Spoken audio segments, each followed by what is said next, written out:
Welcome to study channel. मेरा नाम है मोहम्मद कैसर। बात करेंगे दोस्तों बिहार शिक्षक भर्ती में यदि आप कितना नंबर लाते हैं तो आपकी नौकरी यहाँ पर तय है। आपके लिए सेफ स्कोर क्या रहने वाला है, तो वीडियो में लास्ट तक बने रहिएगा। सारी जानकारी आपको दी जाएगी, लेकिन आगे बढ़ने से पहले एक ज़रूरी सूचना।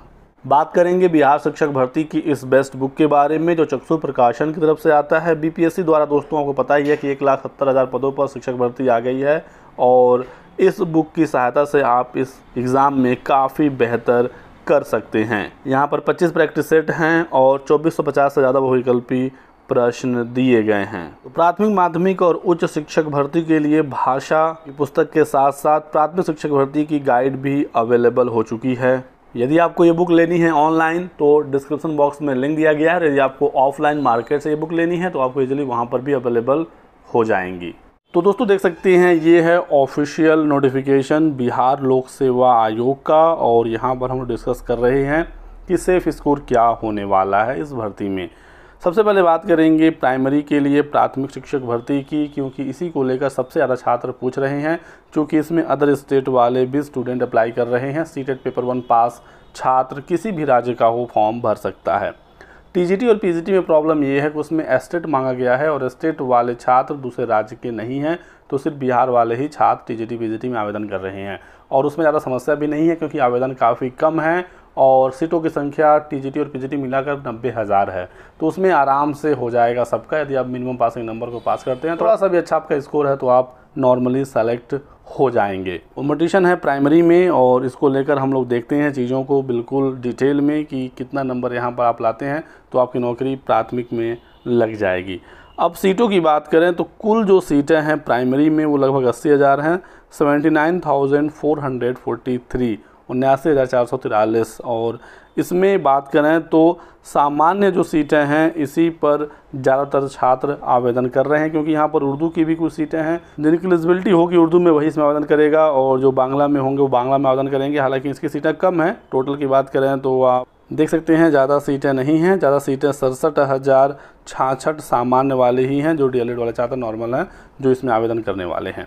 अब यहाँ पर कैटेगरी वाइज बात कर लेते हैं तो जो अनारक्षित सीटें हैं, अनरिजर्व सीटें हैं 13,397 और अनारक्षित महिला की सीटें 13,435। तो लगभग 13,500 ये सीटें हैं। ये तो बिल्कुल ओपन है, सबके लिए है। 13,397 ये अनारक्षित है। इसमें अदर स्टेट के सभी छात्र आ जाएंगे।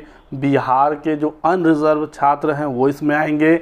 इसी के साथ साथ बिहार के जो रिज़र्व कैंडिडेट हैं ओबीसी एससी एसटी, और यदि वो अच्छा नंबर लाते हैं, अनरिजर्व वाला कट ऑफ वो पार करते हैं, मेरिटोरियस स्टूडेंट, वो भी इसमें आएंगे। तो सबसे ज़्यादा जो भीड़ होगी, सबसे ज़्यादा जो कट ऑफ होगा वो अनारक्षित सीटों पर ही होगा। बहुत सारे छात्रों को ये डाउट होता है कि ये जो अनारक्षित सीटें हैं ये सामान्य वर्ग की सीटें होती हैं। ऐसा बिल्कुल भी नहीं है। सामान्य वर्ग की सीटें ये नहीं होती हैं, ये अनारक्षित हैं, अनरिजर्व हैं। इसमें सब कोई आ सकता है। इसमें सामान्य वर्ग का भी छात्र आ सकता है, ओबीसी एससी एसटी भी आ सकता है यदि उसकी कैटेगरी से ज़्यादा नंबर वो स्कोर करता है। और जो रिजर्व सीटें हैं वो तो फिक्स हैं कि उसमें उसी कैटेगरी के स्टूडेंट सेलेक्ट होंगे।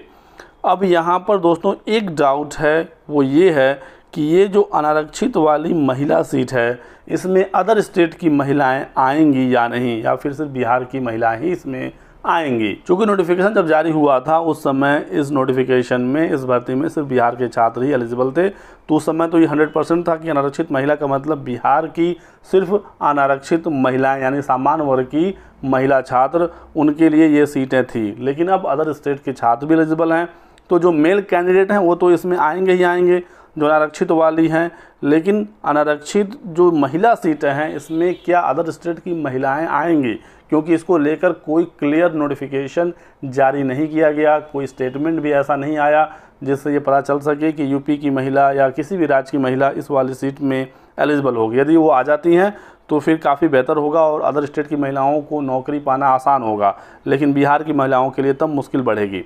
लेकिन यदि इसमें अदर स्टेट की महिलाएं नहीं आती हैं तो वो भी इसी में आएंगी, फिर इसका कट ऑफ और बढ़ेगा और बिहार की जो महिला छात्र हैं उनका नौकरी आसानी से लग सकेगा। तो ये चीज़ें हैं। बाकी देखते हैं कि आगे क्या होता है। फॉर्म जब भरा जा रहा था तो अदर स्टेट की जो फीमेल स्टूडेंट थी उनसे भी 750 रुपये लिए गए थे, यानी सामान्य वर्ग की फ़ीस ली गई थी। फिर भी इसमें थोड़ा सा डाउट है, जब क्लियर होगा तो मैं अपडेट ज़रूर करूँगा।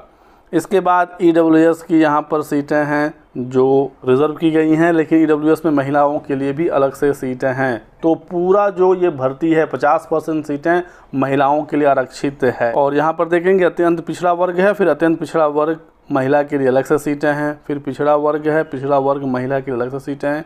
इसी प्रकार से ये पूरी आप देख सकते हैं लिस्ट है। तो महिलाओं के लिए चांस काफ़ी ज़्यादा है। बिहार के जो छात्र छात्राएं हैं उनके लिए नौकरी यहाँ पर पाना आसान है, बड़ी भर्ती है ये। अदर स्टेट को मुश्किल ज़रूर होगी क्योंकि काफ़ी आवेदन आ रहे हैं, तो कंपटीशन यहाँ पर बढ़ने वाला है। यहाँ पर मैं आपको कुछ और चीज़ें क्लियर करना चाहता हूँ, जैसे कि मैं आपको ये बता दूँ कि यहाँ पर एक मिनिमम पासिंग नंबर भी है। जैसे कि सामान्य वर्ग के लिए 40% मार्क्स है, यानी कम से कम इतना नंबर आप पाएंगे तो ही जाकर आप इस भर्ती प्रक्रिया में आगे रह पाएंगे, नहीं तो आपको बाहर कर दिया जाएगा। तो 120 नंबर का पेपर है और उसका 40% यानी कम से कम 48 नंबर 48 नंबर सामान्य वर्ग के छात्रों को लाना ही होगा, जो उनका मेन पेपर होगा। इसी प्रकार से पिछड़ा वर्ग के लिए 36% है, 36.5 एक्चुअली। अत्यंत पिछड़ा वर्ग के लिए 34% है, और अनुसूचित जाति, अनुसूचित जनजाति तथा महिला और निःशक्त जो उम्मीदवार हैं इनके लिए 32% न्यूनतम अर्हतांक रखा गया है। ये जो 40% है या 36% है, इस पर नौकरी बिल्कुल भी नहीं मिलेगी। ये मिनिमम पासिंग नंबर है। इसके बाद जितने भी स्टूडेंट पास होंगे फिर मेरिट में देखा जाएगा टॉप से कौन आ रहा है। कैटेगरी वाइज सीटों को बांट दिया जाएगा रिजर्वेशन के अकॉर्डिंग, और ऊपर से बच्चों को ले लिया जाएगा। इंटरव्यू इसमें होगा नहीं, कोई भी एकेडमिक मार्क्स जोड़े नहीं जाएंगे। पूरा सिलेक्शन आपका रिटन एग्ज़ाम के ही बेस पर होगा। ऑब्जेक्टिव पेपर होगा, नेगेटिव मार्किंग भी है। थोड़ा सा हम लोग इसको भी समझते हैं। एग्ज़ाम का पैटर्न आप समझिए बिल्कुल शॉर्ट में। यहाँ पर दोस्तों लैंग्वेज का पेपर होगा, ये सबके लिए है, प्राइमरी के लिए भी है, TGT के लिए भी है, PGT के लिए भी है, तो ये सबको देना है। और ये जो भाषा वाला पेपर है, लैंग्वेज वाला, ये सिर्फ क्वालिफाइंग नेचर का है। इसमें 30% नंबर लाना होगा, देख सकते हैं, और इसमें नेगेटिव मार्किंग भी नहीं है। तो इसमें आपको ज़्यादा फोकस करने की ज़रूरत नहीं है, आप ये पेपर आराम से पास कर सकते हैं। 100 क्वेश्चन होगा, 2 घंटे यानी 120 मिनट आपको समय मिलेगा। 100 क्वेश्चन 2 पार्ट में बटा होगा। भाग 1 में 25 सवाल होंगे और ये अंग्रेजी होगा, ये पहले से फिक्स रहेगा। भाग 2 में 75 सवाल होंगे। इसमें आपके पास ऑप्शन है हिंदी, उर्दू या बांग्ला, तीनों में से कोई एक आपको हल करना होगा। टोटल 100 क्वेश्चन हो गए। इस 100 क्वेश्चन में आपको 30 नंबर लाना है बिना नेगेटिव मार्किंग के। तो 30 नंबर आप बड़े ही आसानी से इसमें ला सकते हैं, क्योंकि नेगेटिव मार्किंग नहीं है।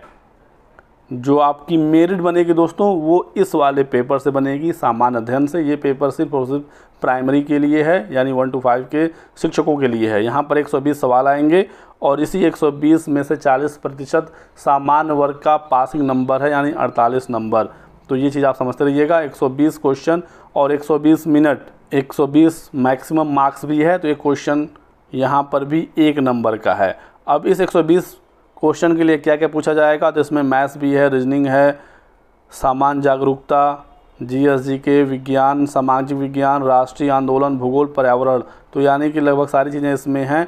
पेडागोजी नहीं है, इसका आपको ध्यान रखना है, क्योंकि BPSC का ये कहना था, सरकार की तरफ से ये आदेश आया कि हम पेडागोजी का टेस्ट पहले ही ले चुके हैं। CTET या BTET छात्र पास ही यहाँ पर आया है, तो हम यहाँ पर फिर से सुपर टेट में पेडागोजी नहीं पूछेंगे।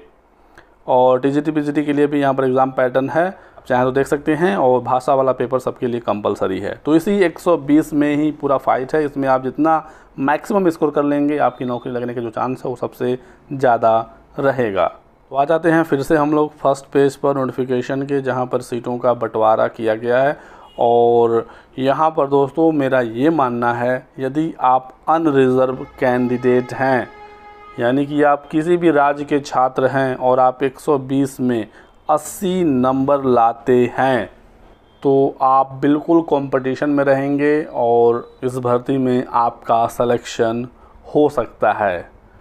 यदि मेरिट हाई गया तो ये 85 से 90 तक भी जा सकता है। चूँकि दोस्तों अभी इसका पेपर हुआ नहीं है, एग्ज़ाम का जो पैटर्न है, पेपर है, क्वेश्चन का लेवल है, ये भी बहुत बड़ा मैटर होता है। तो वो जब एग्ज़ाम हो जाएगा तो और भी हम लोग एग्जैक्ट आंकड़े तक पहुंच पाएंगे। लेकिन 80 नंबर भी काफ़ी कम्पिटिटिव नंबर रहेगा, क्योंकि यहाँ पर नेगेटिव मार्किंग है, 5 ऑप्शन रहेंगे। ये भी एक फैक्टर होगा, क्योंकि हर क्वेश्चन में 4 ऑप्शन नहीं बल्कि यहाँ पर 5 ऑप्शन होंगे। 5 ऑप्शन आपको पढ़ना होगा। फिर बबल में भी आपके पास 5 ऑप्शन होंगे, वहाँ पर एक को टिक करना होगा, तो थोड़ा सा टाइम आपका यहाँ पर लगेगा। और नेगेटिव मार्किंग सबसे बड़ा रोल प्ले करता है कट ऑफ के लिए। सीटेट आप जानते ही हैं एग्ज़ाम जो देश भर के छात्र देते हैं, नेगेटिव मार्किंग नहीं होती है, उसके बावजूद 15-20%, 25% तक रिज़ल्ट बनता है। यहाँ पर 150 में 90 नंबर लाना होता है। लेकिन नेगेटिव मार्किंग यदि इस एग्ज़ाम में आ जाए तो जो पासिंग परसेंटेज है वो काफ़ी ज़्यादा नीचे गिर जाएगा। उत्तर प्रदेश में भी जो शिक्षक भर्ती 69,000 और 68,500, यहाँ पर भी नेगेटिव मार्किंग नहीं था। इसकी वजह से कट ऑफ आपको थोड़ा सा ज़्यादा देखने को मिला था, लेकिन यहाँ पर नेगेटिव मार्किंग की वजह से कट ऑफ काफ़ी कॉम्पिटिटिव रहेगा, बहुत ज़्यादा हाई नहीं जाएगा। इसी के साथ साथ यहाँ पर कुछ और चीज़ें हैं, जैसे कि जो ओपनिंग वाले स्टूडेंट हैं सीटेट 2023 वाले, जिनका एग्ज़ाम 20 अगस्त को होना है, ये लोग भी सुपर टेट वाली परीक्षा देंगे, क्योंकि 20 अगस्त को ये एग्ज़ाम देंगे। और 24, 25, 26, 27 अगस्त को सुपर टेट यानी जो परीक्षा होनी है प्राइमरी वाली और टीजीटी पीजीटी सबका होना है। तो सीटेट आप एग्ज़ाम देने के जस्ट बाद ये एग्ज़ाम में बैठेंगे, तब तक सीटेट का रिज़ल्ट तो आया नहीं होगा। बहुत सारे बच्चे सीटेट में हो सकता है फेल हो जाएं और इस वाली परीक्षा में पास हो जाएं, तो उनका भी नाम रहेगा फाइनल रिज़ल्ट में। वो भी मेरिट को ऊपर उठाएगा, क्योंकि उस समय तो रिज़ल्ट में उनका नाम आ जाएगा, लेकिन जब डॉक्यूमेंट वेरिफिकेशन होगा तो फिर उनको बाहर किया जाएगा और उनके नीचे वाले जो छात्र होंगे वो सेलेक्ट होंगे। यदि ज़्यादा गुना छात्रों को पास कराया गया तो नीचे वाले बच्चे डायरेक्ट सेलेक्ट हो जाएंगे, नहीं तो फिर से सेकेंड लिस्ट, थर्ड लिस्ट जारी किया जाएगा, जैसे छठे चरण में हो रहा था, आपको पता ही है। एक चीज़ और बता दूं आपको कि जो छठा चरण हुआ था उसमें अदर स्टेट वाले अलाउ थे, और उसमें जो अनारक्षित महिला की सीट थी उसमें अदर स्टेट की महिलाएं भी थी। अब इस बार वाले में देखते हैं क्या ये करने वाले हैं। तो 80 से 85 नंबर यहाँ पर अनरिज़र्व के लिए, और फिर 5-5 नंबर आप कम करते जाइएगा बिहार के जो रिज़र्व कैंडिडेट हैं। बाकी आप कहेंगे तो मैं कैटेगरी वाइज भी एक डिटेल में एनालिसिस करके वीडियो बना दूंगा। और टीजीटी वीजीटी में आवेदन ही काफ़ी कम आए हैं, तो वहाँ पर ज़्यादा समस्या है नहीं। बाकी इस वीडियो में कुछ भी पसंद आया तो लाइक और शेयर ज़रूर करिएगा। अपने सुझाव लिखिएगा कमेंट सेक्शन में, ताकि आगे हम उसे कंसिडर कर सकें। वीडियो को लाइक करें और हमारे साथ जुड़े रहें। बहुत बहुत शुक्रिया वीडियो को लास्ट तक देखने के लिए। Thanks for watching.